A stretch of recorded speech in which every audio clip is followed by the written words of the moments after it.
Alright, Tommie! Frank, could you put Spud on, please?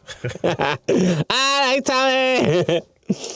This will make sense later on, maybe. This will make sense if you listen later, yeah. Frank Sidebottom.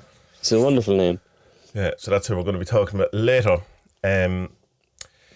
So I was listening to David Grohl's new audiobook this week, and it didn't get far in. It's very, very good. It's a biography, but it's more like a collection of stories rather than I was born, my mother did this. You know, it's not kind of chronological. But Who's this? Dave Ghrol. Dave Grohl, this is David Gold. I'm like, didn't he own Birmingham? I'm thinking, what was it? Dave Grohl, okay, the drummer. Yeah, the drummer. Yeah, was he? Him from Nirvana and that other band that was slightly successful, the Foo Fighters. But he talks about it in one state. It's good, and I'm into musicians, and Dave Grohl's. How can you not like him? Because he's that documentary where it's warts and all, and he even comes across as a bit of a dick. He still seems like a nice dick. You know what I mean? Like he's all right. But he talks about a magic ritual he did when he was 17 to conjure up his future, and he's pretty convinced that that's what happened. That it was really, yeah. So he did a ritual in his garage or his carport. I assume that's a garage, is it? A carport is carport. Yeah, that's like that. What Americans call a garage, a car where port. Where really? I don't know. I've that's what he says he did it in. So before. Americans will tell us. Yeah, and so he kind of has a thing about it that he believes the law of attraction is the thing, but he has the way we talked before about so many of us seem to have this 3-digit number. Right, so yeah. So he's one, and it's 606. So we incorporate that into the ritual as well. He actually called his recording studio 606. He thinks it's some sort of, rather than later on, he kind of talks about the 606 as being a bit like a compulsive disorder. What's that? Obsessive compulsive, like a slight form of that you're just kind of zoning in it. But he does seem to have this kind of belief that he says, let me have my success with music to the universe, and he says you can, maybe it's just pure coincidence because it feels like everything happened from that. This is why he murdered Kurt Cobain. Yeah, that was the price he had to pay. Was then years later. Yeah, shit. To Boone, the blood sacrifice to Boone. Here's Kurt's. Yeah, half of Kurt Cobain's head. Here you go. Yeah, he was using the fixer, obviously. Yeah, I like bullshitting people with that theory because I'm like, look, Dave's the only one who got successful. Courtney Love didn't kill him because her career's in the toilet. Like, she was in a couple of films, but like, no one gives a shit. Only Dave done well. He just had to get Kurt out of the way. That was it. Yeah, I mean, true. Yeah. Nirvana was just, it was in his way. That huge success he had with the band, just had to get rid of it. Yeah. I wonder would it be hard to be in a band with. I'd say, like you see him in some of the. Well, I haven't watched videos in a long time. I'd say the last Foo Fighters video I probably saw was the Best of You one. All right. Bison hitting each other and all that. Pretender and is that the the Riot. one in the empty concert hall? That one? No, that is well, it's and the Riot Police coming at them, and then there's that standard. It doesn't sound familiar. No, it's good though. Well, you don't like music videos, so none of them are good. If you don't like them, it's not none of them are good. It's just that I just prefer to watch, prefer to listen. That's all. He seems to just always be showing up in the videos playing drums, and it's like, you're not the drummer anymore, man. Let the drummer be the drummer, will you? Yeah. Did you see that the documentary where it's them, their whole career, and then them recording one of the albums and all the kind of, like, he does come across as a kind of a cutthroat kind of a dude, like, and has done all of them in it, like getting your manager to fire people who are meant to be a friend rather than ringing people up yourself, like. Really? The first drummer or whatever, he the manager told him, and the bass player had to say, don't come down here anymore, don't come to the studio, your drums and stuff like this. But like, he shows it, and he's not kind of hiding it or whatever. That's what I mean. He seems like a nice dick. He's like, right, I'm owning this, I did that, that's cool. Not hiding from it. Yeah. But I mean, like, he has the good guy image, whatever. But to be that level, I'm sure you have to, have made some Oh yeah, you're gonna choices, that are probably you're aren't gonna great. walk on a lot of toes to be that successful, like, aren't you? That's Even, why me and you, even Tommie, joining, aren't. yeah. But they're like, even they're like joining Nirvana and throwing, what's it, Chris Channing, is that his name, the other drummer out, and like that's stepping into other people's shoes, and that in Bloom, is it in Bloom? One of the drum rolls are Chris Channing's. It's exactly the same that he's so. All right, yeah. He went off and joined the army. That's that guy, isn't it? Is it? He's like a Navy SEAL or something? Yeah. Right. So like, get kicked out of the band that became the most famous in the world. I'm just gonna go off and kill lots of people because therapy. Yeah, it's like Pete Best in the Beatles. He did an awful go of it. He tried to kill himself a load of times. He did not do well after the Beatles. As how could you? But when the anthology came out, he became a millionaire because he's on one song. So just wait 50 years. Yeah, and maybe not a millionaire, but he finally made some money out of the Beatles. Right. Or whatever. And who was the other chap in the Beatles who married? He was into the art. Stuart When he went over to Hamburg, didn't he kind of leave the band, or what happened? What's the full story there? I don't remember. John Lennon beat him up, jumped on his head, and then he died a year later. That's what happened. Oh, Continuing to the trend of John Lennon not being a particularly nice person. Yeah. That's in his one of the big biographies of John Lennon. It talks about that they're pretty certain that has because he started getting headaches and everything after it, and he died of like some sort of brain thing within a year. But it's kind of not talked about that much. Jesus, that's harsh. But he had, all right, well, I mean, goodbye, because this just ruined everything. I think he had left at that point anyway, because he was off with the photographer. All those cool black and white Hamburg photographs. That was taken by his girlfriend. That's the girlfriend. Astrid, yeah, that was her name. But yeah, I think he'd left at that point, and Paul had started playing bass. Up to that point, but he couldn't play. Like he was like Ricky Manick from the Mandatory Preachers. Like he couldn't actually play. All right, just there for the crack. Like he was Bez. Yeah. Yeah.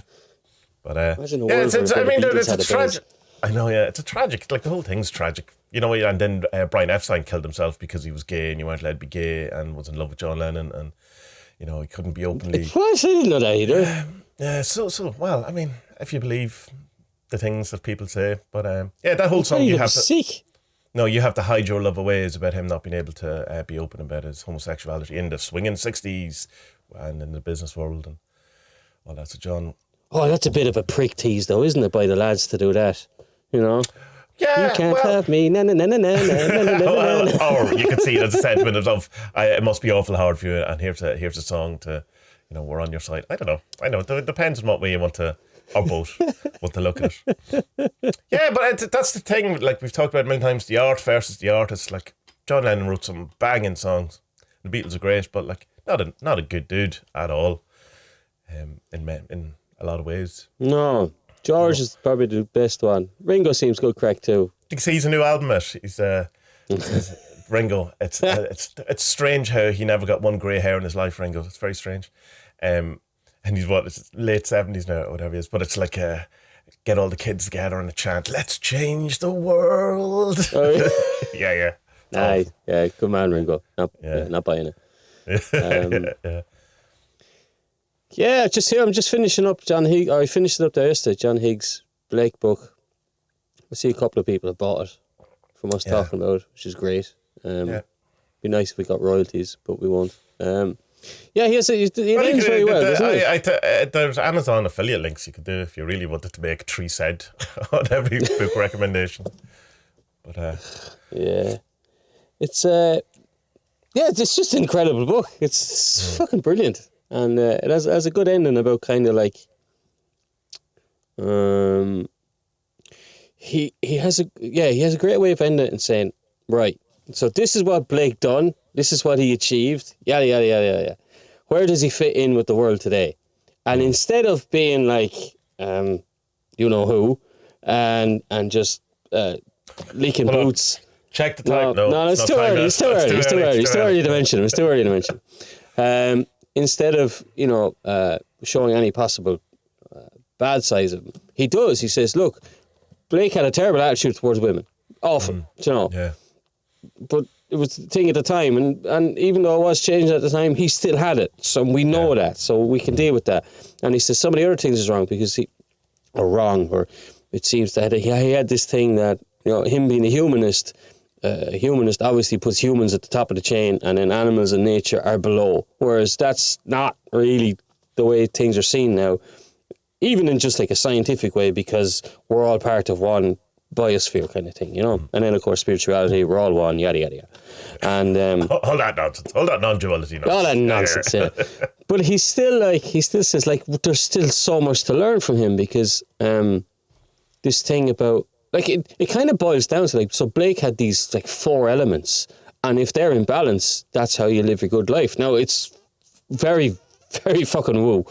Really crazy stuff, the mythology, or not the cosmology of it, the way like these had like just Albion was his Adam, and he had these kind of archon type figures from Neoplatonist type thing, but they were like his kind of invention of it as well.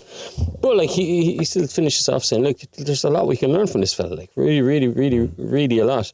And yeah, I love that book. That's 3 or 4 weeks now I've been on about it. It's just brilliant. I'd love to watch a good documentary about him now. About John Higgs, not William Blake. No, I'm talking about William Blake. Yeah, again, I want to read it again because it's one that I enjoyed it, but I probably didn't retain as much of it as I want to retain. You know what I mean? There's definitely, or I'd want to go deeper into his whole kind of his mythology or cosmology or whatever's the correct word for that. Yeah, for the different kind of way he separates everything, and a lot of his work is gone to we'll never see as well, which is sad. But I suppose that's the same.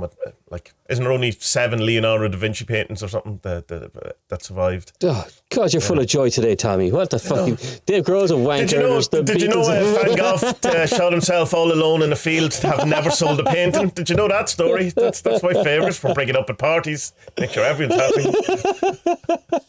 All alone, having never sold a painting. Yeah, died of failure. Yeah.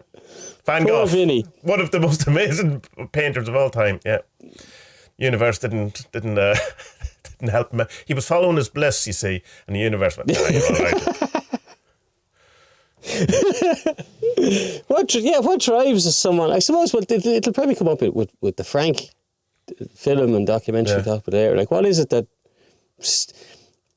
I don't know. Like, if I suppose if you are an artist, and you I have can understand drive, it. maybe it's a compulsion. I don't think you have a choice in it. It's just like, particularly someone who's like, to be fair, he probably had mental issues as well, or mental health issues. Van Gogh, there's that compulsion that you just have to do this and you have to get it out, and there's no kind of, it would keep you awake at night. You're not sleeping until you have done these things, or I can just. Do you get that? Because I know feel that as a choice. Yeah, you have that new song out, and it's fucking deadly. But obviously, it's not on the album. So like, that's something that's come along after. Yeah, is that the same thing? Like, just this, right? I have to get this out. This is ready. This is done. Yeah, I'll tell you. That's an interesting, because that's a good example of it. Sunday, I had no intention of doing anything, and Monday morning, I was like, and I haven't played piano or haven't even switched on the other computer since Ritualis was finished and all that, and.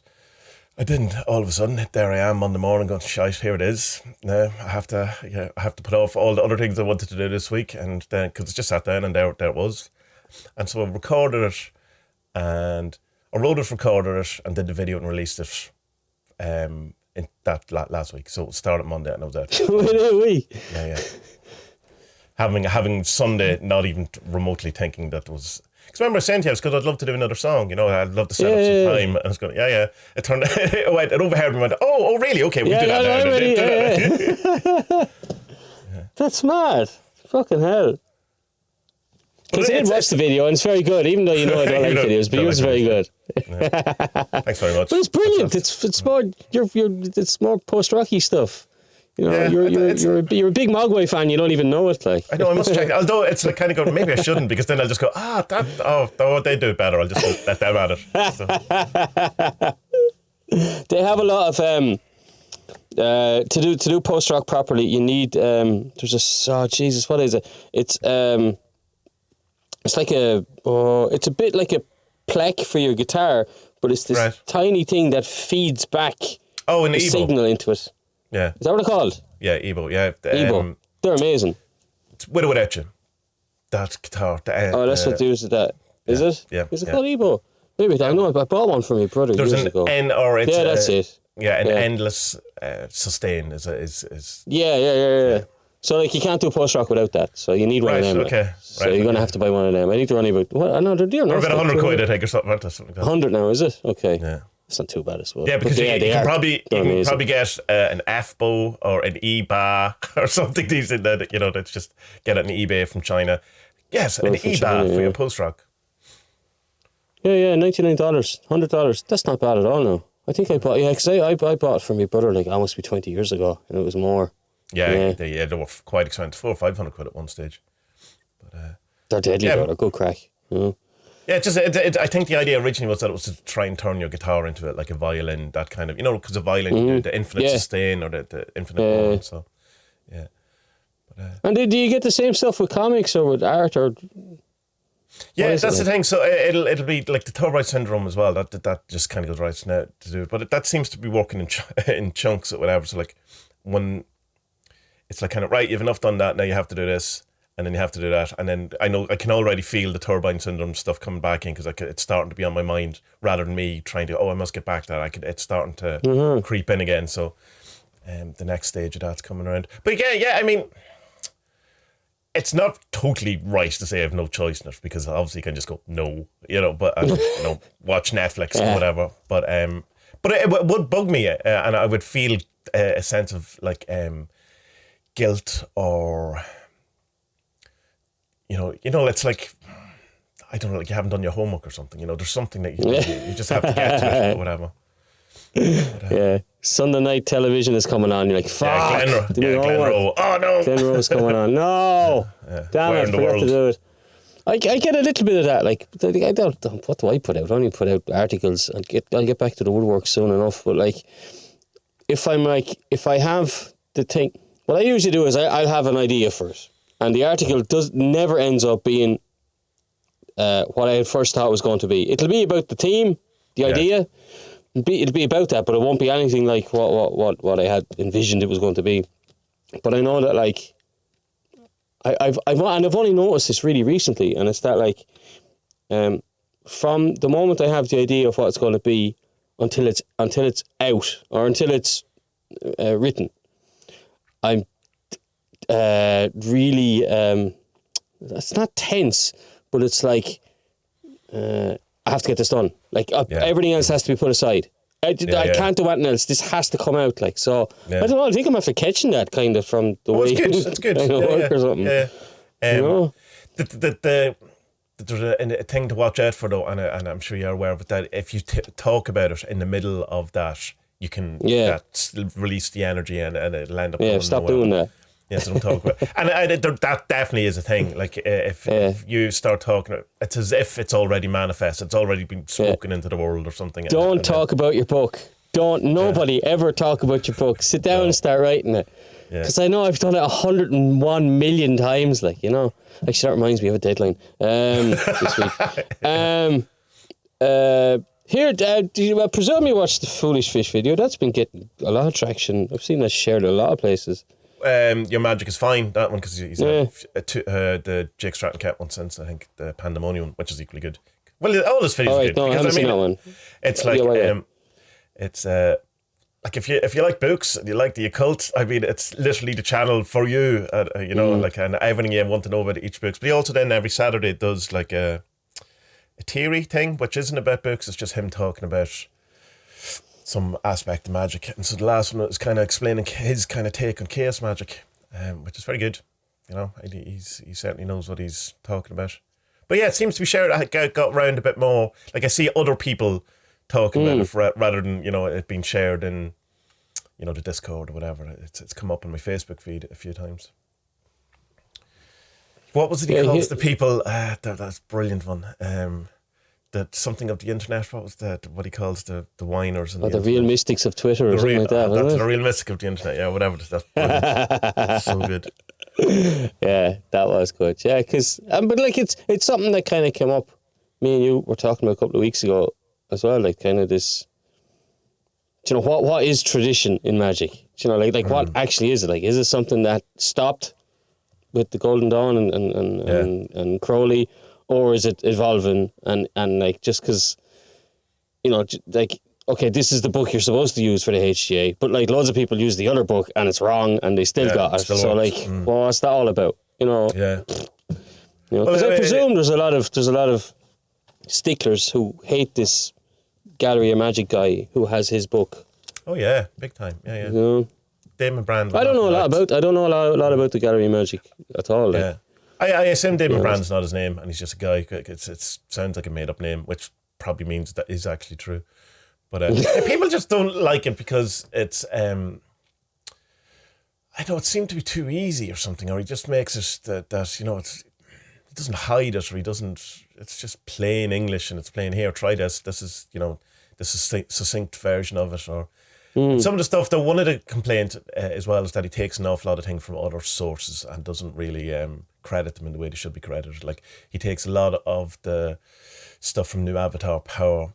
And kind of, he does mention it, but you know, it's like it's essentially he rewrote that book, and then presented it at his book. You know what I mean? Okay. Not quite. That's slightly unfair to him, in fairness, but because I suppose the retort to that is, if New Avatar Power is true, then why can't other people write about it? You know what I mean? If the spirits of that book are true, then you know that kind of.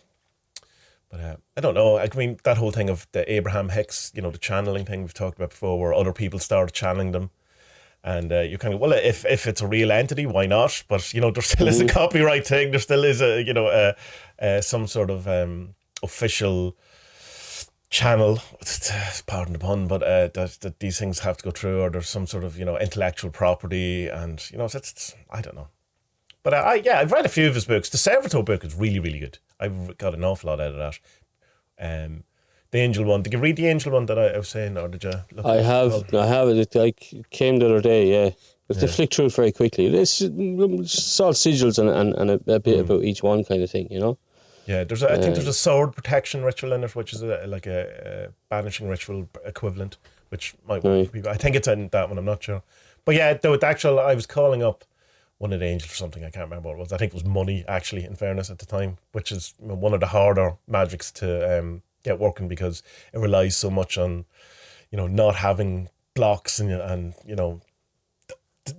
undeserving mind and all that kind of stuff that they can take back from it. But it didn't work for me. Whatever I was trying to do at the time didn't work, and it didn't seem to click. But I also knew I was kind of going, I'm not really into angels, and here I am going, hello angels, give me money, or whatever it was, and I'm just like, really, I think you should probably, if you don't deal with angels, maybe hang around with them for a while before you ask them for something, And that's the thing that people kind of do in magic, I suppose, is kind of see spirits or gods or whatever as like vending machines.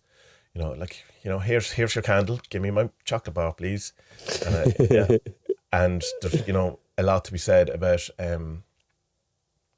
just try and build relationships with these things before you ask. Like if you went up to a mechanic in town, and just hung around with him for a while and, what's the story or whatever, and then your car breaks, you're going to have a better relationship with the person than if you just turn up, my car broke, hello, all that stuff. But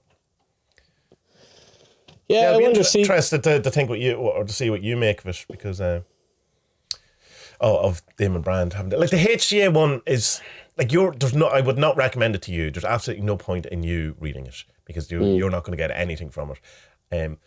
But might have been brilliant for you or me or whoever. It's not just specific to you. That when you got to that reality transurfing bit where he talks about angels and you were going, what's going on here? That probably would have been, here you go, try that at that point. Yeah. Because, I remember when I was looking into all that stuff first, I kind of thought, right, there has to be one book which is about all the different sources, which is about the Abrahamic ritual thing that Crowley was doing, or is about the Golden Dawn thing that they might, I don't even know if they do, to be honest. I'm just pulling stuff out of the air here. Is there a collection of different methods of doing it, And there wasn't. There's that book by that, he's an Italian name, Cranon. With the really terrible cover. Yeah, and it's okay, but it's basically kind of half famous occultists who are giving the way that they did it, you know, which is mostly they had been doing the it's called Abrahamic, isn't it? Abrahamic one. Abramelin. Abramelin. What am I saying? I haven't a fucking clue. Abramelin one. Yeah. And then it's like, I had no idea that what's his name? Marshall Mathers. I'm just Marshall Mathers, Slim Shady. I had no idea that it was such a bad translation, like, you know. And then, it was the bad translation of a bad translation. And then the new one that came out, it isn't that old. It's only like 10 years old or something, isn't it? Some German dude. Yeah. Actually, Morgan from Discord bought it for me. He sent it to me. So right. Nice. Yeah.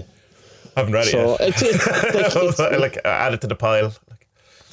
But it's one of those things that's in occultism or magic. There is a lot of this, like, no, this is the way you do it. Why? Because I fucking said so. That's why. There's a great line or sentiment in Damon Brand's The HCA book where he talks about, like, if the Abramelin is the only way for people to get in contact with their holy guardian angel, then that excludes 99.99% of people that ever existed. And definitely people have had HCA experiences, who've never heard of it or been outside that from different cultures or different, backgrounds and all that kind of stuff. So it's like, to say that there's only one way of doing it, it seems a bit ludicrous in that sense, being that it's an unheard of, pretty much outside of a very small circle. And I suppose like the idea of the guardian angel is pretty much in all religions, isn't it? Pretty much like it's in or angels anyway. Like, but that going back to the Greeks and the daimon or the demon or whatever, that kind of your personal kind of guide. I think it's Socrates one didn't say anything other than occasionally went no. That was kind of how he kind of. If no one says no, then it has to be fine. Yeah, I remember reading it the first time. For some reason, I just had this image of like a John Cleese type figure in a bowler hat, just going no, no, yeah. Monty Python type of thing. No, doing a funny walk then. But like, here's the thing: the Alan Chapman one, the most simple one, I consent to the knowledge and conversation of the Holy Guardian Angel, has worked for so many people. Like, it worked for you, it worked for Nuggin, it worked like just out of. And numerous other people that have mentioned it, that name escapes me. But like, why wouldn't that work? That's like, I mean, that's the centering prayer version of it, I would say, the Thomas Keaton kind of. So is it intentional? Is that it? Like, I assume the angel is kind of waiting for you to, just go, hello, I'm here. If you're looking for me. Like. His name escapes me now. There's a chap who's good on Celtic lore. So I know what he looks like. He looks a bit like Santa Claus. He's long, kind of white hair and a white beard. He lives in America now, but he's a Scottish fella. He has a thing about it's there and it's waiting, but there is something that kind of has to be done to unlock it. Kind of in a similar way to like what. Jeez, they come up every fucking week. Parmy and Empty were doing, going incubation, going into a cave, and you have to. There's some darkness that has to be faced first. Okay, that's the step, and then once that is, according to him, once that is either acknowledged or overcome, then that's when she or it or he is ready, because that's when you have shown it right. I know now. Yeah. There's something that seems to need unlocking, Now, I haven't a clue what mine was, because I know they've done Q&A stuff with you, and people have asked me stuff privately as well, like what was, like, you always want to know why it was so fast, and like, I think this element is true, that there is there's this barrier that you have to get over. There's some blockage or something. And once that's done, then you're ripe and it can be done. But like, I'd love to know what that was for me, because I don't know. Maybe it was the therapy. Maybe it was just fucking the high of after having the second kid, or I don't know. Yeah, I would. And this is just pure speculation on my part, but I definitely noticed a change in you as a person from your therapy, and without getting into too many details about it, like from certain. How am I going to say any of this without? just interactions online that I noticed between people. That there seemed to be a case of that you just changed, and I, in hindsight, realized that was because you were doing the therapy stuff. So I would say that was a big kind of thing for you, and like in my kind of thing, I suppose why it in one sense took too long for me was because I had to do that kind of stuff as well or whatever. But there was also a lack of an allowance in me in that thing I said before, like, who am I to have these kind of experiences, whatever. So it was like you having those experiences allowed me to have those experiences, or allowed me to believe the experiences I was having, if that makes it's like kind of go, oh no, well this is this is allowable. Doesn't make sense. Yeah. But I'd hate to be like, I mean, sort of the thing that was he's pointing at in the foolish fish videos. Like, I'd hate for it to be a gatekeepy thing. Like anyone asks me, I'm just like, right, this is what I done, this is what happened. Just try it, And I always just send them to the Alan Chapman thing anyway.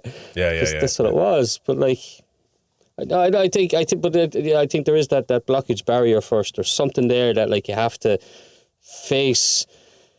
Maybe it's the worst of yourself or something like that. Like, because I know I had to in my therapy, and you realise, I suppose it's the following the silent knowing in the Magick terms of it, or whatever, or that inner voice, or all of those different names for that thing. It's my kind of what I've discovered is that it's that I already know what the truth is, but it's allowing myself to believe it, or to, it's like the world is telling you all of this, and you have this kind of inner thing that's going, no, it's fine, or whatever it is. It's no, it's fear, and then it's trusting that thing where you go, no, I actually have got to the point where I'm okay with that, that sense of truth within me is actually true, rather than, again, it's that, but that all comes from my bit was like, because I had given authority to, external, and so it was bringing that back, and once I had brought it back in, then, Angel went, hello, I've been trying to get your attention for a while. So that's it. That's the blockage then that was there, No, it's a mad thing, like, but it's obviously there's a lot of navel gazing involved in it, because I think it's that, right? You have to look at what is where's the root of the, say, badness, or where's the root of the problem. Not badness, the problem. Not badness, but or the role. You know what I'm getting at? Yeah, the complex, or all of these. Yeah. The complex would be a better way of saying it. Yeah, because like often you think it's like, it's like, let's give you an example maybe. So like when someone will say, Jesus, people, I hate people. It's like, maybe look at that. Yeah, maybe you don't hate people, you just hate yourself. You don't like yourself. You learn to like yourself a bit. That's just an example. Or not even that you hate yourself or hate people. It's that you hate the feeling you get around people. That like because it's been something I would have said, but it's I hate crowds, and I hate so it's because I feel overwhelmed. So it's not that I hate crowds; it's I hate feeling overwhelmed. Yeah. It's that.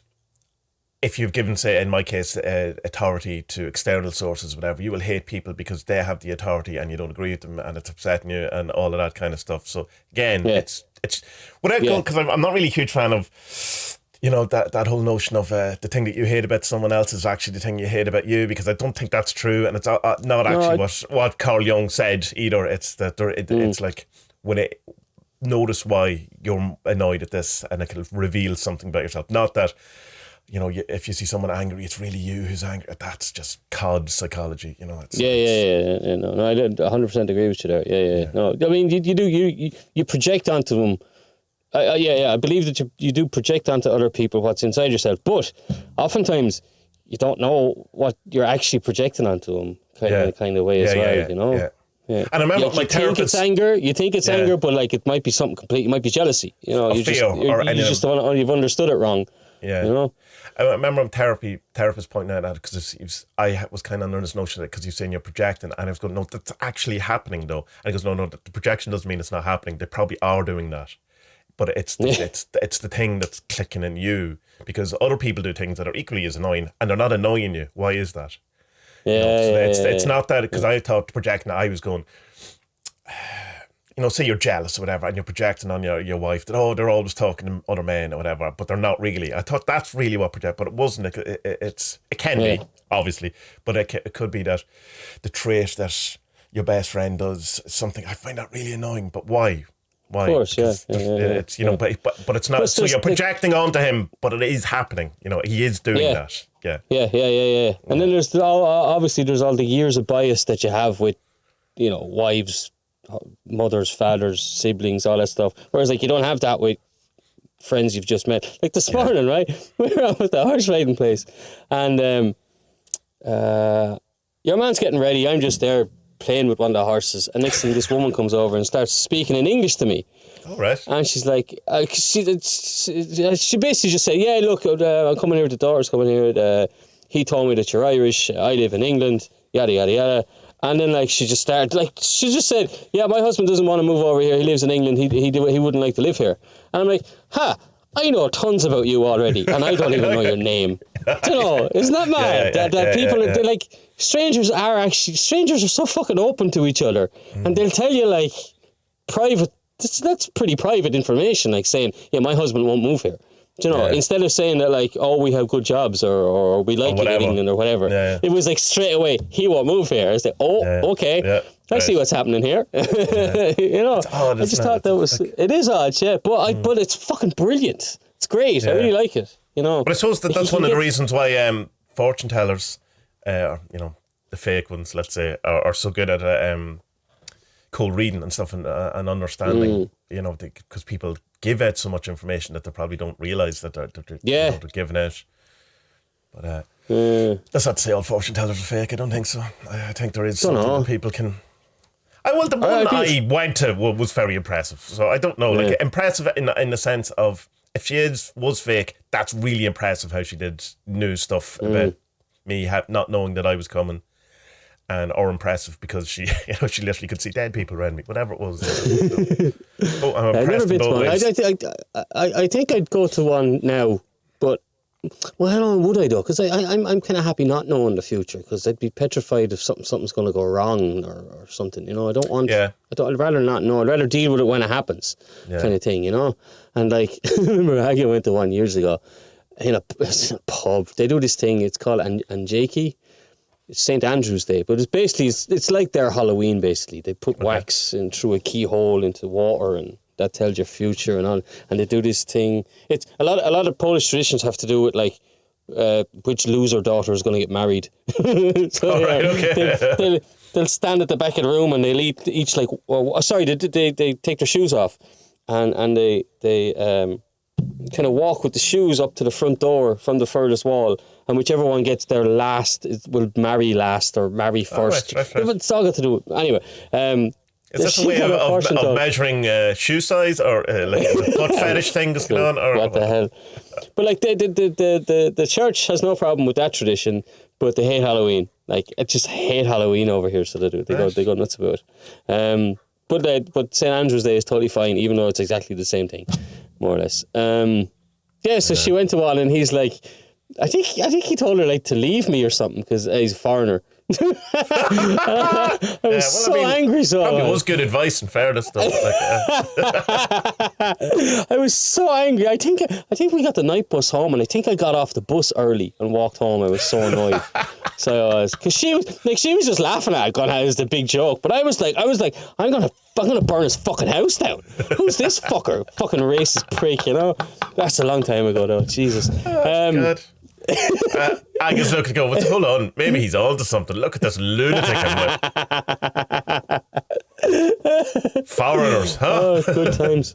I don't know if I did. Yeah, I don't know if actually I would go to one, because I kind of like just living in the moment as much as I can and not thinking about, I don't know. Because like imagine if you go and they're like, yeah, you're going to be rich.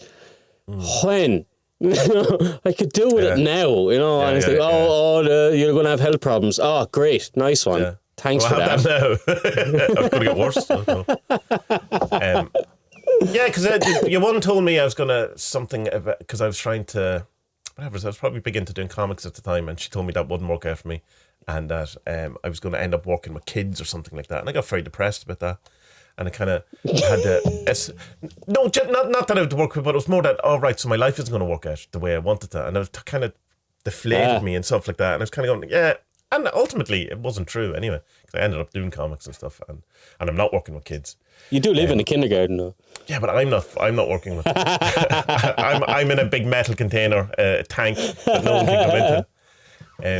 It doesn't matter anyway. Like even if it turned out I was working with kids, whatever it was, or it was true. It's just that it was giving that authority external, that she can know something about my life, and now this has to be true because the woman said it. Who can talk to dead people, and like, and it's just, it was all part of that kind of pattern and stuff like that.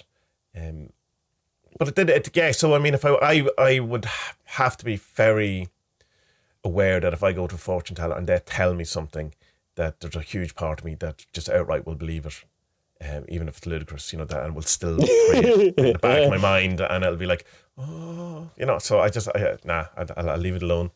But I mean, I do divination most days anyway, but it's not on. Exactly, it's not on big things. It brought back a memory there. I had a I wouldn't call her a girlfriend, a relationship.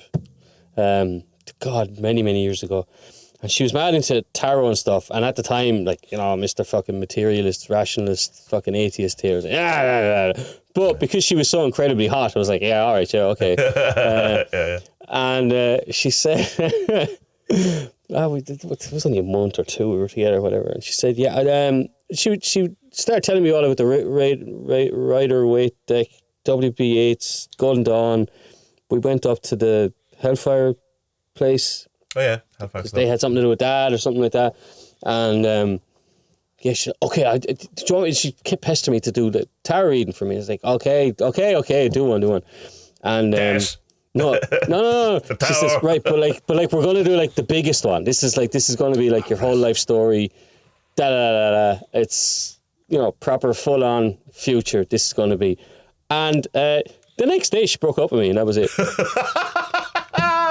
All right, yeah, she was really good at reading the cards then. She did the reading and went, no. And what came up? Can you remember what came up? Or whatever? She tell me, nothing. All right, she wouldn't tell you. All right, that's brilliant. That is an amazing way to break up with someone. I'm really impressed with that. That's a great move. What a power move. Excellent. Yeah, just a giant nope for you, Spud. A giant nope. It was like, I'm like, well, ended up all right, didn't I? I mean, I don't know. Well, this is going to go horribly wrong. Yeah, I don't know. I've forgotten about that. This guy starts talking to angels and gods, and the goddess arrives, and God, he just won't stop. Hold on, I'm going to mention his name. Kingsley. He won't stop mentioning Kingsley. Oh, I couldn't live with 43 minutes. 43 minutes. That's not too bad. That's the longest. We're weaning off him. Weaning off him. He won't be mentioned many more times. Did you finish Reality? Yes, or how you you know what? I had 20 pages to do last night, and I came home too drunk, and I said no, I won't read it drunk because I won't remember. So no, I'll finish it tonight. There, it's quite. It's quite good. I'm not into the whole. I don't buy the Aphrodite stuff. It just doesn't speak to me. The strife and the. No. I get the strife. I get that. I don't. And I think it's just because my knowledge of Aphrodite is, no, that's not what she is. You get me? Right, okay. Whereas, like, he would say, well, that's what theirs was. I'm like, yeah, okay, cool. But, like, that's only what theirs was in, like, an outport of Greece. It wasn't what most of the Greeks thought of her. Yeah. But, like, I like the way that he has, he traces it from Parmy to Empty to the next fellow who's the arms smuggler. I like that. Fucking Roger Casement. And and then to the first sophist, Gregorius, was that his name? That's cool. That's an interesting way that he links that up. I'd never ever heard that before. Like, so like that means that your man wasn't a sophist. He was in this golden line or whatever, golden thread or whatever the fuck you call it. I thought that's really interesting. You might enjoy a story waiting to pierce you, because it's more of that kind of type of stuff. Do you know what, man? I need to read some fucking fiction. I need a break from this fella. I really do. I need a break. I downloaded a load of what do you call it? What's his name? Dick. robots sleep, cheese. That's robots. Philip K. The robots dream of cheese. I was going to say, do robots dream of cheese? I wonder. Sheep. Yeah. Philip K. Dick. I've downloaded loads of his. I need fiction. I bloody need fiction. It's driving me nuts. Yeah. So of all people to pick, Philip K. Dick. You know, that'll wrack your head. There's no point in picking something easy. Jesus Christ, I'm not going to read Celia Hearn or anything like that. Chick lit. Imagine me reading Chick lit. Imagine how annoyed you'd get reading Chick lit. Every 23 minutes brings up Maeve Binchy's name. Just like the Lilac Bus. It's such a metaphor for our entire life. Well, the Yanks can't eat this. They probably don't have a clue who she is, do they? Don't look her up. Look her up. She's this lovely twee old woman who writes these romantic books that your mother or grandmother might like. They'll give you the twee Ireland, everyone with flat caps. Oh, top of the morning to you. yeah. If you're looking for that, then that's it. That's exactly what you're looking for. Will we Frank it up? Yeah. Frank it up. Do you want to intro this, seeing as this is your recommendation? So there's so Frank. How do you start? The Yanks want to know who Frank Sidebottom is, all right? So take a moment, Google Frank Sidebottom, and you'll see a man in a suit with a fucking giant paper mache head with huge eyes and huge lips, and he's Frank Sidebottom. And he talks like this. He's from Manchester. I say he looks a bit like a kind of a weird Betty Boop or Betty Boo, whatever that character, the big head with the big eyes, but yeah. And I don't know. There's something about him that kind of he feels like he's always been a bit. There's something very unreal about it. But I think that might be just that it's seeped in from just countless years of him being on TV and stuff. So it'll be interesting to see did he appear in. He did one night, literally one night in America, isn't it? That he one gig. one night in America. Yeah, he flew over in one gig and flew home. Yeah. I'm looking up the name of the first film here. There's loads of good actors in it. So we watched two. We watched a documentary and we watched a film, a movie. The documentary is from 2014. Is it? Or is it the other way? And one's from no, the documentary is from 2018 and the film is from 2014. And the film is based on a journalistic piece, I suppose an extended essay by John Ronson. John Ronson of The Men Who Stare at Goats fame and So You've Been Publicly Shamed, So You've Been Publicly Shamed. Dem, which is a great book, and a number of shows. He did years and years ago. He did a show on Channel 4, which was kind of the more arty, I suppose, channel that we had access to over here. There's still a podcast. There's still his old podcast is still available. And for the love of, they're all on YouTube anyway. His For the Love of, it's called, and he would take in people. And he's brilliant. And like if you like John Higgs after us telling you about him, like you'll really fucking like John Ronson. He's brilliant. John Ronson is the master. Like him, I suppose the three is John Higgs, John Ronson, and Louis Theroux. I mean, that they're this type of gonzo type stuff. Although John Higgs, I wouldn't necessarily say is gonzo type stuff, but Ronson definitely is. But for sure, Theroux is Theroux. So he's a kind of a brief cameo part in Frank's life, John Ronson. But the movie that they made of it is pretty much a totally made up version of John Ronson's period in the band. Exactly, it's based on John Ronson's period, but different than what actually went down during Frank's time. But completely, I like the way they done it though. Yeah, like as a film, it's fine, but it's just nothing to do with Frank at all. Yeah, no, it's not very much to do with Frank at all. But it starts off with Donald Gleeson. He plays this kind of John Ronson. He's called John on it too. Yeah, and he plays this. He's kind of a mix between John Ronson and who Frank was, Paul Sheevy, isn't that his name? Chris Sheevy. So because he's this kind of, he comes across as this he's a musician with lots of ideas who can't kind of get them across, but he's very artistic. So he's kind of a mix, but that's what Sheeby was, right? But he's standing there and he sees this gig poster, and he starts tweeting nonsense to his 14 followers or whatever. And then he sees that there's this man drowning, and he goes down to look, and the cops are trying to get him out. And then he looks over to his left, and there's a band van, and they're all just standing there, and they're going, "Fuck, we have a gig tonight." He says, "Oh, you guys are playing tonight." And he's like, "Well, it doesn't look like it. That's our keyboard player. He's trying to kill himself." And then your man says, "Well, I play keyboards." All right. Yeah. The next day he gets a phone call or something. You're in the band or whatever. So he comes along, and he didn't know that Frank wears this big thing on his head, and he's on stage getting his keyboard set up, and next thing Frank comes in and does this like amazing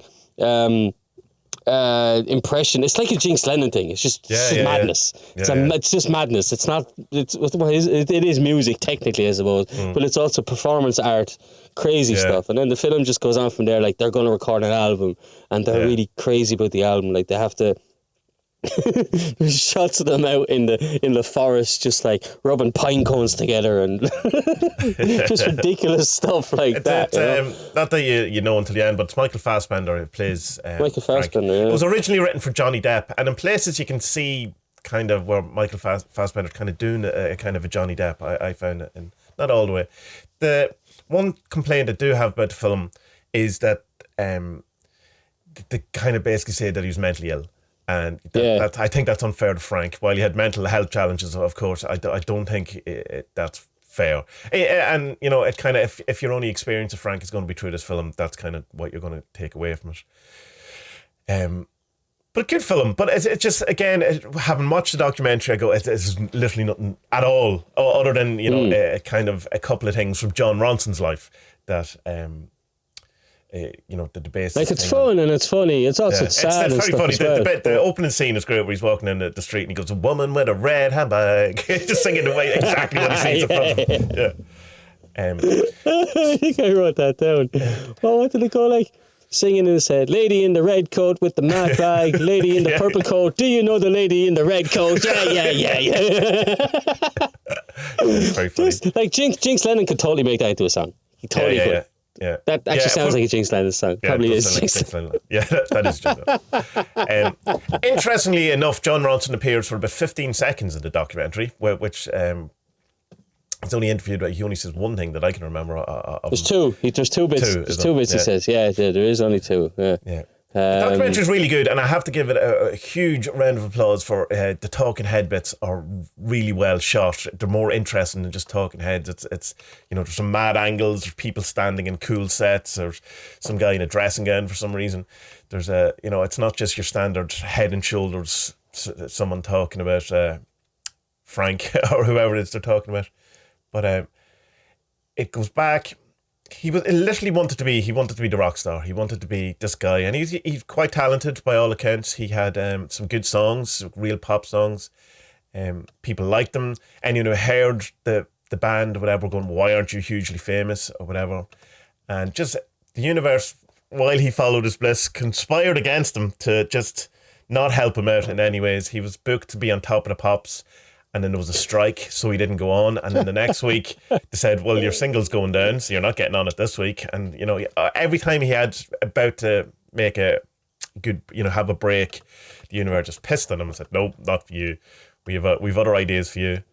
But did you look up the band? I've been listening to them a bit. The Freshies, they're called. No, it's interesting that Chris Evans was their driver. I thought that was really funny.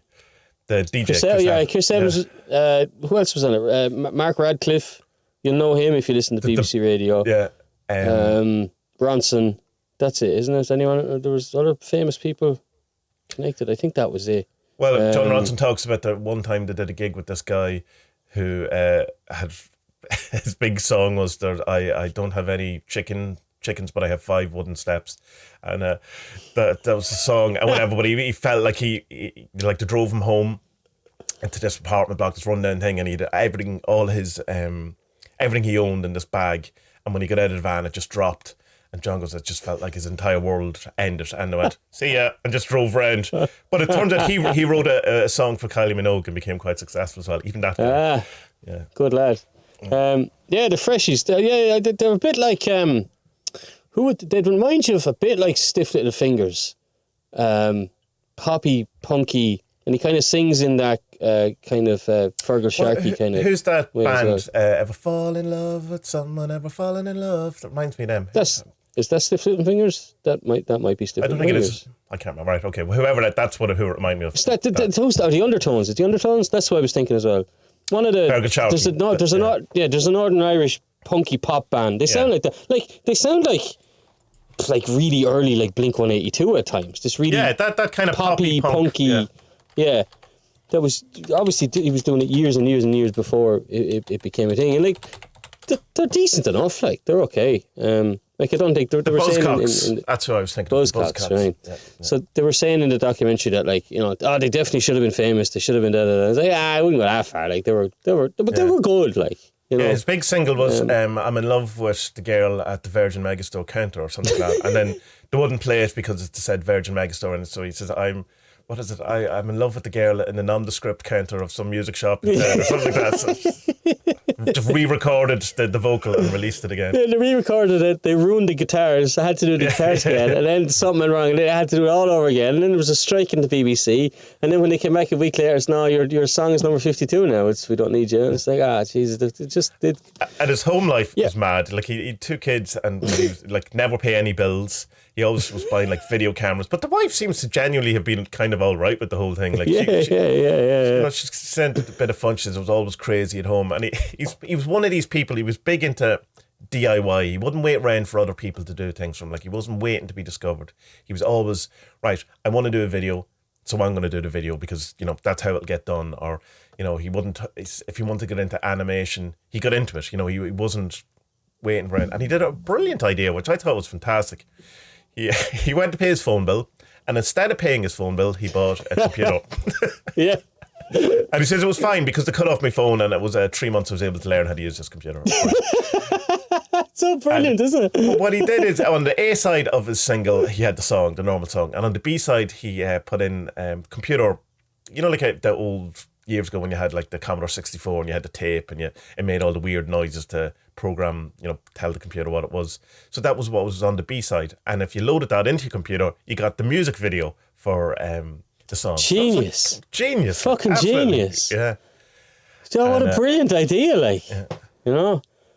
I reckon. I don't wonder, like, if the reason. Well, maybe the reason it didn't take off is just people didn't have fucking computers then. You know what I mean? Yeah. Like, hardly anyone had home computers in the 80s. It wasn't until the 90s people started getting them. But like, what a fucking brilliant idea to do that. And he was full of that stuff. I thought that then the Frank's stuff came along, and he had this idea for this weird character, John Smith at first, and he was going to be.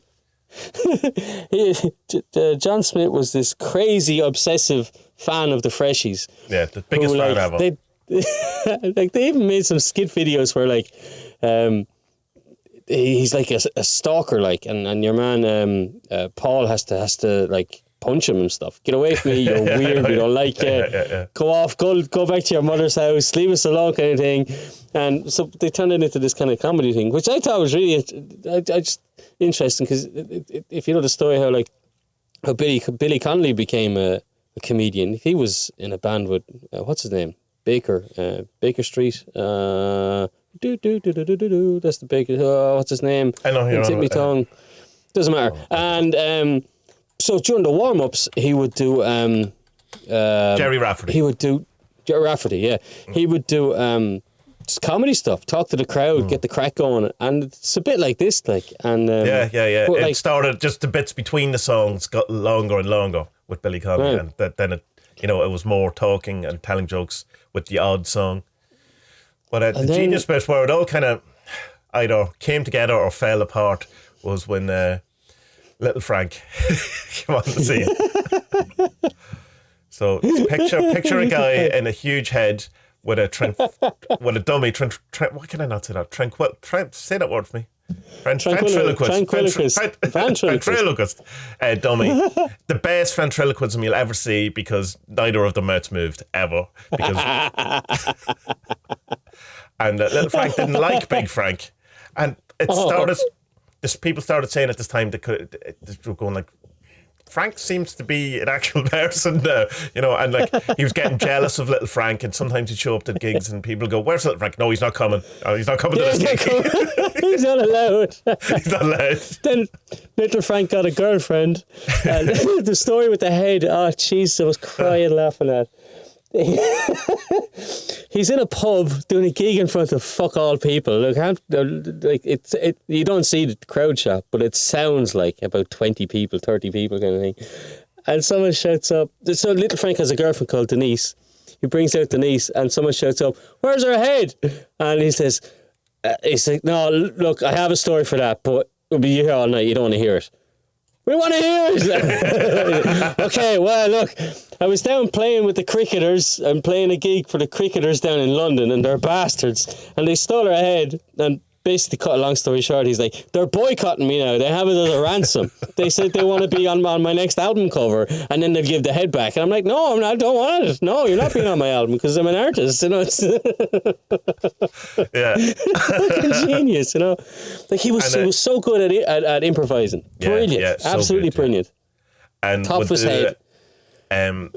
His actual act was doing terrible covers of songs like Joy Division and with really bad keyboard sounds or whatever. The love will tear us apart, but like in a polka version, Yeah. Brilliant. Like the kind of like the standard kind of backing tracks that are on all keyboards. That's what every song was. Love will tear us apart again.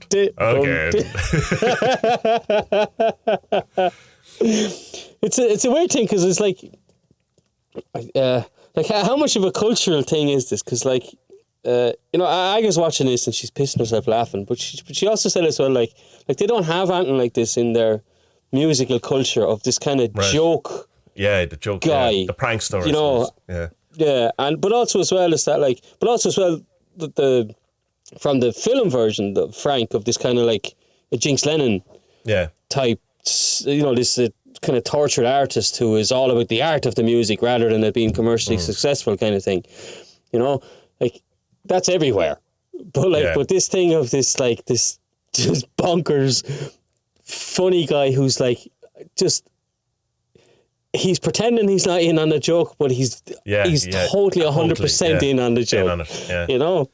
But it's the why there's kind of a sadness to this, I suppose, and it does get a bit more sad, is that there's no, in one sense, it's such a marginal thing where, it is 20 people, but the most diehard 20 people who are at the gigs, you know what I mean? It's like, but it's like, where does someone with that, like, obvious talent, obvious just intelligence and so smart, so funny and so all of that, and it's like, where does that person fit, I mean, he had to essentially create a character in order, I suppose, to find a place in the world. And even then, it's just, it's so strange. And even the stuff with the football team.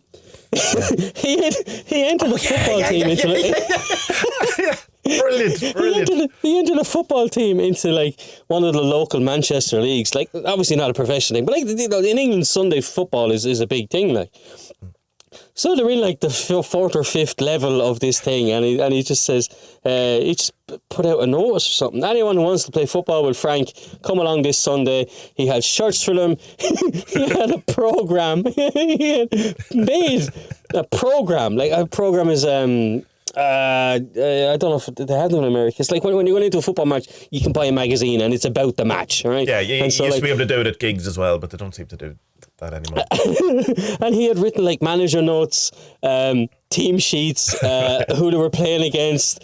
He had the attendance of the last match was 2 men. Was it 3 men, 2 dogs, and 1 puppy? He had drawn them in a little corner. It's just this batshit crazy. He finally went on and played the game, and he nearly scored. He nearly scored because he couldn't see. But he was a genius as well in that when he was back trying to be an actual rock star, it was a great story in that they ended up in some sort of promoters of record companies' office, and he stole a load of the letter-headed paper. And then he sent it to everyone who was famous in the kind of music industry and said, "Oh, there's a secret meeting at this place." And what a brilliant idea. And got everyone, like he sent it to Elton John, he sent it to and they were saying that the limo started pulling up on the night and there was a load of people. And his intention was, well, I was just going to show them a home video I'd made. But by the time I got there, they hadn't a video that would play it, so I just sent everyone home. The greatest kind of promotion ever. And just, I did my Betamax and it was a VHS player.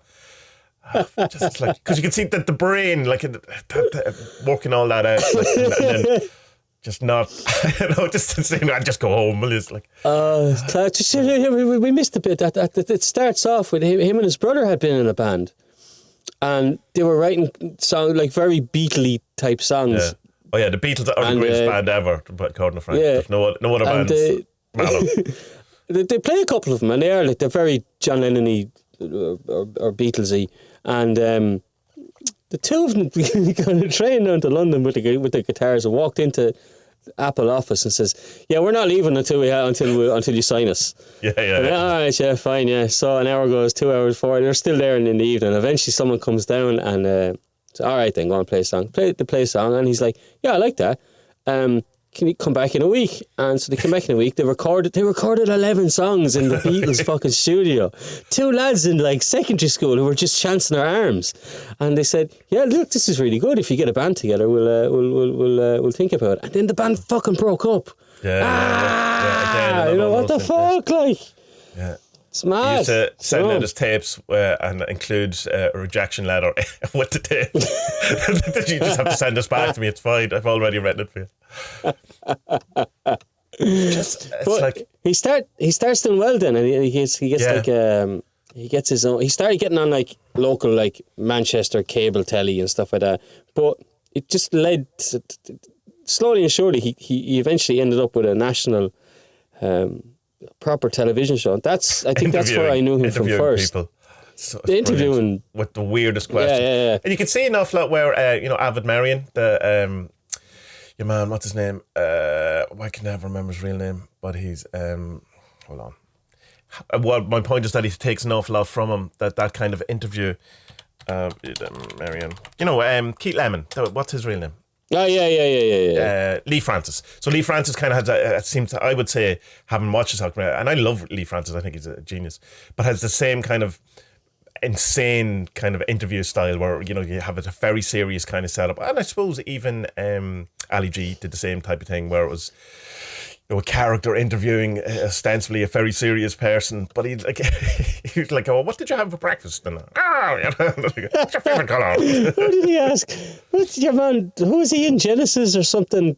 Or some big prog band that he's getting interviewed in this tiny. This is before the national show. This is the local one, and he's like, "Have you ever been on an airplane?" The man's been in a touring band for like 20 years. He's seen all the world. He's like, yeah, once or twice. He's like, what the fuck is going on? In the middle of an interview, he goes, "I'm going to have a shower." I goes and has a shower with the mask on. With the genius. Yeah. But then the bad stuff starts. But like so the national thing is pretty successful, and he's interviewing like late 80s, early 90s kind of celebrities, like comedians and singers and all that kind of stuff. They're your normal chat show type of thing, except a lot of hijinks going on. Like, he got a woman up to go bobbing for money in a fish tank, and he just takes her head and just smashes it into the water, like some fucking old Betty, like she ancient. But then drink took over. He always drank a lot, and cocaine, coke. and the moment you see it's like when his wife is saying, like, when you have that level of success with that type of personality, that kind of obsessive thing, it's not going to go well. And that there was, it seems a real kind of love and still kind of between the wife and her, even though like he arrives one day and says, "We're getting a divorce." And I didn't when it does come through, he goes, "Do you want to go celebrate this divorce?" She's like, "No." And the kids still seem to really like him. There's one story where the kid goes, Chris at this point is going like, "What do you want for Christmas?" And he goes, "All I want is you. I just want you." And they just kept repeating that. And then he wraps himself in Christmas paper, or in wrapping paper, or whatever, apart from a cigarette. And he's there Christmas morning. Like, brilliant genius. You know. Yeah, just great crack. I love that I love that bit about him. You know, I was watching this and I was kind of comparing it to KLF and not Cotty, the other one, Jimmy, what's his name? Tell me. Bill Drummond, yeah. And just like, and you can see the kind of, even though they're both obviously artists and bonkers, but the different way of doing things, I think that would say Drummond loves the chaos of creating something, creating the art and finding the madness in it, and kind of what's the phrase I'm looking for? Kind of treading the line between chaos and madness, you know? Yeah. Or sorry, between chaos and normality, and being on that line for as long as possible on the journey. That's the way I see Drummond anyway. Whereas this fella is quite different with his art. He's in the chaos and knows he's in it and presenting it, but all the time it's a tongue-in-cheek thing, you know? And that we know it's not like, say, Mr. Blobby, right? Because that's just stupid pantomime at all. But this is just like, there's a lot of planning and thought has gone into every single thing in it, you know? So I just put the two of them together and thought, it's funny the way that, like, you can have these, you know, artists on the fringes and they're doing it in different ways. So and that's why it's so unique and so good, because it's someone could very easily do something very similar and just not get it because it would just be absurdism or, you know, crazy for crazy's sake. And the whole, you know, like the reason Monty Python is like surreal, right? But there's a rules to it, or you know, there's an intelligence to it. It's not just madness for the sake of madness. It's not of course. You know, it's not just someone hitting someone with a fish. There's just more than that, you know. Like, although someone getting hit with a fish is quite funny. Which is the same as like if you just get up and do silly songs or whatever, and a lot of comedians do that kind of stuff, and it's just kind of, you know, while it can be all right, like, but there's something more. Like, there's definitely a kind of a genius level to this type of stuff that, you know, some people have, and to imitate it, I don't think works. You either you kind of have this or not. But so he kind of, I think at one stage he kind of retired, Frank, or he kind of, he's in a bad way. He owes 35 grand to the tax. He just decided he was never going to pay tax. Tax is bloody fantastic. He says to the judge says, "Oh, we'll have to work out some sort of payback, you know, some payment scheme." And he goes, "What about £1 a week?" No.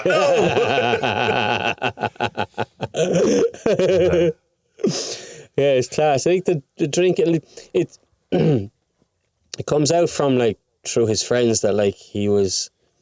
Well, the drinking was kind of obviously a manifestation of, like, his unhappiness that, like, he had found, you can't really call it, success or notoriety with Frank, and he'd never gotten it with the band, you know, or with his proper music as he saw it, you know.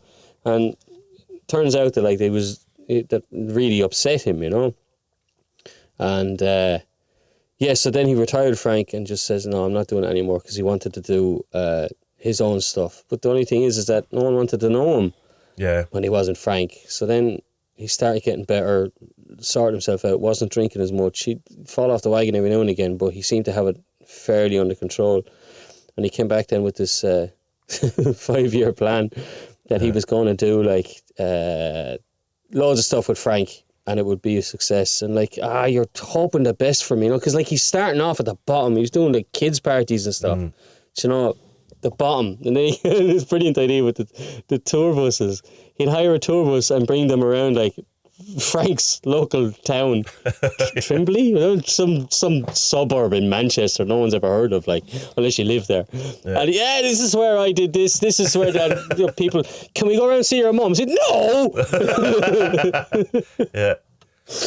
Just in brilliant. The middle of it, he rings up John Ronson and asks him will he do to write the essay about him, you know, that'll help him kind of get a bit more. And I say, you know, in fairness, John does, and it does get him back in the map.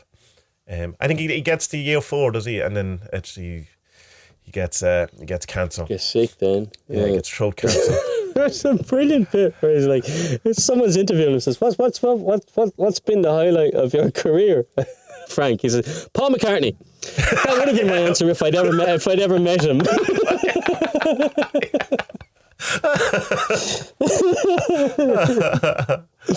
And then he has this song, Death is Really Fantastic. And I hope I sell lots of records when I'm dead, like Elvis, because that's what happened. That's what happens. Death is really fantastic. It was in my head for the whole evening, so fucking like he knew the game was up, but no one else knew. No one else knew. None of the fans knew. He did release a photo of Frank after having chemotherapy, and it's the Frank head with no hair. Didn't even talk with the comic. He had done stuff with Oink, wasn't it? Oink, Comics. yeah. And they were even saying like he put far too much effort into it. Everyone was just like kind of phoning it in. And he said, you only get 85 quid plus VAT, but he was like, always holding it up late because he wanted to get it perfect. And it's hard. He had these little codes, the little code thing around all the banners. And no one could work it out. And eventually someone worked it out. And it was because they found his actual code in the back of his book. I didn't write it down when it was. Yeah. I remember what it was. What was it? Why is my nose always itchy or something? No, yeah, why does my nose hurt why does my nose hurt? Why does my nose hurt? Like at the gigs or something? Like, so, look, just stupid. Like, why does my nose always hurt? This is his big secret he had encoded. Johnny Vegas gives him a great send-off. Ronson, there's more of Ronson's involvement as well. When he dies and he's basically a pauper. He hasn't a fucking penny, and it's just I don't remember. They do say it in the thing. Is like if you have less than £200 or £300 or something, you're given a pauper's funeral. So which means the state pays for it, and no one wants that. Like no family wants that. People want to pay for their funeral. So Ronson puts out fundraiser tweet, GoFundMe or whatever, and I think within half an hour or something they had the money, and then it kept going and going. After the one day, the 21 grand, and it keeps going. They did it then a second funding thing to put a statue in his hometown, a bronze statue. Which is brilliant. So it's a bronze statue, but with a painted head of Frank. Loads of people. Yeah, I was going to say Johnny Vegas is in it. I love Johnny Vegas. He's Johnny Vegas is a real emotional guy when he gets talking about. But Johnny Vegas is also his stage name as well, isn't it? Like that's the character he plays online. First you ruined Dave Ghrol, and now you ruined Johnny Vegas on me. But it's the same as Vic Reeves. Vic Reeves is also a character, a stage name. But it's the same. I was devastated when I found that out. It was on Jonathan Dave's show, as yet Untitled, and he's going, why is he not calling him Vic Reeves? And he goes, no, it's a character. Like same as Johnny Vegas is a character, which is kind of. I can understand. But he doesn't play it. No, it's very similar to what I'd say. It's really. It's just it helps with hate. He says so that if people hate him, they hate that guy, not me, because otherwise I couldn't deal with it. Yeah. Because as you say, he's a very emotional man. Like he's very emotional. He's had like on the 9 out of 10 Cats Do Countdown. Yeah. He reads out little bits of poetry and stuff, and he's crying at the end and stuff. They're beautiful, But he gives this. I served him pints one day. He came into the pub one day. He had gigs on. Yeah, he walked in. He was lovely. He gives him a great send off. He's like, Frank's thing was like, just be fucking good at what you're good at now, and don't worry about the finish line on X Factor. Which I thought was great. Very good. Really, really good. But also, maybe pay your tax and, pay your kids and your phone bills. And the phone bill occasionally. Because there's a story about there's a kids' party. It's one of their birthdays, and they're all come around to watch the telly. And halfway through the party, the bailiff arrives and takes the telly away. I think the wife goes, he didn't really seem to care. He says, we don't need a telly. It's fine. Just that real life didn't interest him at all. Like, it just didn't register, and he didn't seem to be... so bizarre, but so I don't blame him. I'd like to try that lifestyle for a week or two just to see what it's like. But I'd be stressed out. Just absolutely stressed. I would too, but man. I mean, I'd like to try it in a way that, like like you can go camping for a week or two and do like one of these challenges or whatever, like Bear Grylls or something. Do that for a couple of days. So what exactly is this holiday? So what's included in this holiday? Well, you immediately get 35 grand in debt with the tax office. You live in a room artistic with no freedom. Yes. But you have to wear this mask for the whole week. You know that's not what I meant. I know. Just being annoying for the sake of it. But so when I would suggest that you watch, if you're going to watch these, definitely watch the documentary first, and then take a bit of time and then watch the film later and see them as very separate things, because the film is good. It's just nothing to do with Frank. It's like if it had a different mask, he was called John, then it's it's a really good film for that. But it's just kind of. The documentary is really good as well. It's really well put together. Some great interviews, some great stories. Great. It's laid out well. The momentum, everything is fine, and it's like there's lots of stuff lots of really genuinely laugh out loud moments. It's really funny, and it's obviously quite sad as well. But but at the end, like thanks to the crowdfunding, there is kind of a happy ending. Like he does get the send off he deserved, and getting the fucking bronze statue put up in Trimbley. That's fucking genius. It's like that's what a compliment, you know, because he's I like the way that you have it in Irish and British culture, that we do we give head the balls some notice, you know what I mean, and say right, you know what, you're fucking cool, you know, you're sound. And he did have great influence on people. He's just brilliant. I remember finding out he was dead, and I thought, fuck no, shit, because I loved him. I loved that telly show. I loved it because it's just like compared to like the normal chat shows you had at the time, like the Late Late shows in Ireland, and you had, what would you have had in England at the time during the 80s? Jeez, I don't remember actually. Oh, it would have been Parkinson's. What's his name? Yeah. Terry the late is like Terry Wogan, I suppose. Terry Wogan, no, that's fucking Ireland's Uncle Tom, and fucking. He's dead. I can say what I want. Sort of dry kind of thing. Whereas like his is like. People come on and he'd start a fire and try and interview them. I think, there's a fire. Yeah, it's fine. Don't worry about it. It's grand.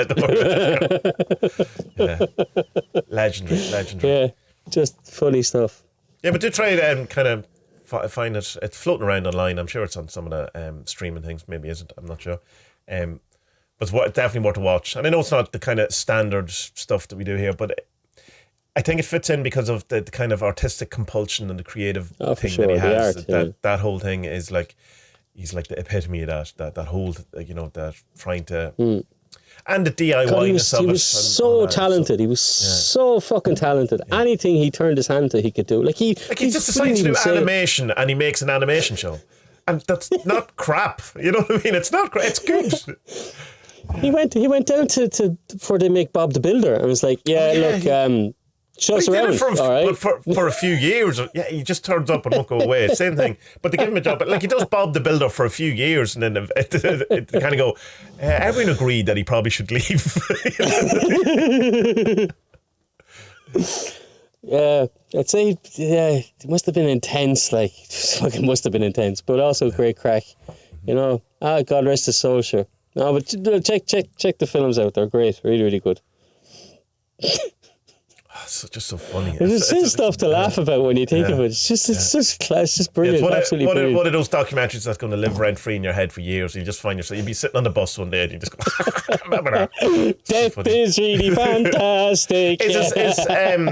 So what would it call, the Flashies? The Flash, what would it call? Freshies. The Freshies. Are they on Spotify? Yeah, they're on Spotify. Has Frank recorded anything? Is it any of his stuff? Do you know, I didn't look. I only looked at the Freshies. I wonder, there has to be Frank albums out and around somewhere. I can't imagine they're very good, but like it's kind of thing you have to be there kind of thing, you know? Yeah. Anyway. So, we'll get out of here then, will we?